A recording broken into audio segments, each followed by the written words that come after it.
Hey guys, welcome back. In this episode, I'm going to show you how you can check in using the Screwfix app. So in order to check in using the Screwfix app, you'll need to typically follow the steps.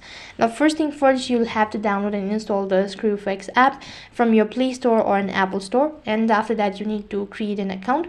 Once you've done creating your account, or then sign in into your account and then navigate through the app itself, and you need to find the check-in feature. This feature is usually located in the main menu or on the home screen.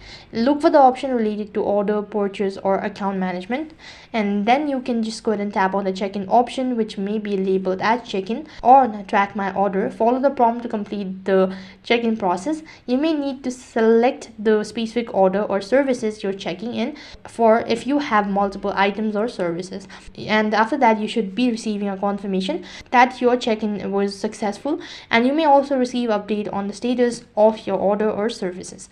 Once it's checked in, wait for the Screwfix representative to assist you with the order or speed services. So that's basically how you can check in on Screwfix app. That is all for this video.